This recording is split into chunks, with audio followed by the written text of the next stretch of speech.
So I like to show you something, maybe for girls.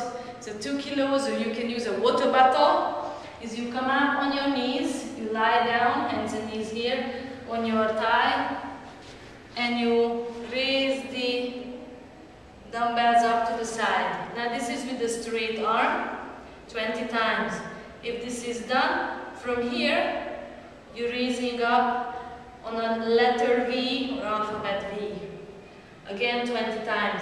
If you are a beginner, you can start with a water bottle, so half a kilos, and in the water bottle you can put sand 1 kilo and then graduate to the 2 kilo.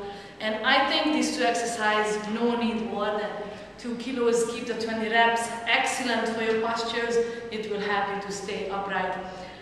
Excellent to that, if you are here, okay, you can also do the rowing, and this is for girls, can do the machine, excellent.